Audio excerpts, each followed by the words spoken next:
Assalamualaikum warahmatullahi wabarakatuh. Perkenalkan, nama saya Anissa Awanis, NPM 100 102 17 200, Prodi Hukum Ekonomi Syariah, Fakultas Syariah Universitas Islam Bandung. Di sini saya akan mempresentasikan hasil penelitian saya yang berjudul Analisis Hukum Islam dan Undang-Undang Wakaf terhadap lelang wakaf sebagai strategi fundraising di Yayasan Darul Mutakin Cimahi. Lalu terdapat latar belakang masalah. Wakaf merupakan suatu ibadah yang bercorak sosial ekonomi dalam berbagai bidang untuk mensejahterakan umat muslim. Salah satunya itu Yayasan Darul Mutakin yang ingin mewadahi serta memfasilitasi keinginan umat untuk mensejahterakannya, maka Yayasan Darul Mutakin melakukan pembangunan suatu gedung dakwah dan pesantren dengan cara strategi fundraising melalui lelang wakaf. Terdapat kata lelang wakaf yang dilakukan Yayasan Darul Mutakin, maka jika ditinjau dari hukum Islam atau menurut hadis Ibnu Umar radhiyallahu anhu dan juga pada pasal 40 dalam Undang-Undang Nomor 41 Tahun 2004 dijelaskan bahwa wakaf itu tidak boleh dijual belikan, diwariskan hingga dihibahkan. Lalu terdapat rumusan masalah yang dimana bagaimana analisis hukum Islam terhadap lelang wakaf sebagai strategi fundraising di Yayasan Darul Mutakin Cimahi. Lalu yang kedua, bagaimana analisis hukum undang-undang terhadap lelang wakaf sebagai strategi fundraising di Yayasan Darul Mutakin Cimahi. Lalu dalam penelitian ini metode yang digunakan adalah penelitian kualitatif yang akan mendapatkan data deskriptif yang dimana pendekatannya melalui hukum normatif. Lalu sumber datanya didapat dari sumber data primer dan sekunder. Primer didapat dari lapangan yang berupa wawancara, studi literatur, dan juga dokumentasi.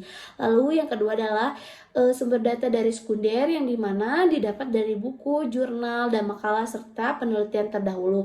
Lalu di dalam sumber data sekunder terdapat bahan hukum, yaitu bahan hukum primer, sekunder, dan tersier. Primer yang didapat dari peraturan perundang-undangan atau peraturan kaidah, serta yang kedua adalah bahan hukum sekunder yang dimana didapat dari buku, jurnal, dan makalah. Lalu yang ketiga didapat dari bahan hukum tersier itu didapat dari kamus bahasa dan kamus hukum. Lalu teknik analisis datanya digunakan di mana data yang diperoleh seperti wawancara, studi literatur, dan dokumentasi diolah lalu akan menghasilkan suatu jawaban masalah yang dimana mengenai lelang wakaf sebagai strategi fundraising di Yayasan Darul Mutakin. Lalu terdapat hasil dan pembahasannya. Yang pertama, analisis hukum Islam terhadap lelang wakaf sebagai strategi fundraising di Yayasan Darul Mutakin Cimahi. Yang pertama, hasil dari wawancara. Berdasarkan hasil wawancara bahwa lelang di sini hanya sebagai suatu strategi atau suatu terobosan dalam penyelesaian pembangunan gedung dakwah dan juga pesantren, di mana wakaf ini juga merupakan wakaf melalui uang karena wakif memberikan suatu dana dengan berbagai nominal yang diberikan kepada najir atau pengelola wakaf yang akan diberikan atau belikan suatu bahan material atau suatu tanah yang di awalnya. Lalu menurut fikih muamalah juga wakaf ini jika ditinjau pada awalnya bahwa wakaf ini hanya suatu akad jual beli karena hanya memiliki niat yang berbeda dengan tujuan. Karena adanya kata lelang ini hanya sebagai niatnya bukan menjual belikan wakafnya, tetapi hanya untuk menjelaskan bahwa ini hanya sebagai strategi yang menarik wakif untuk mengikuti lelang wakaf tersebut.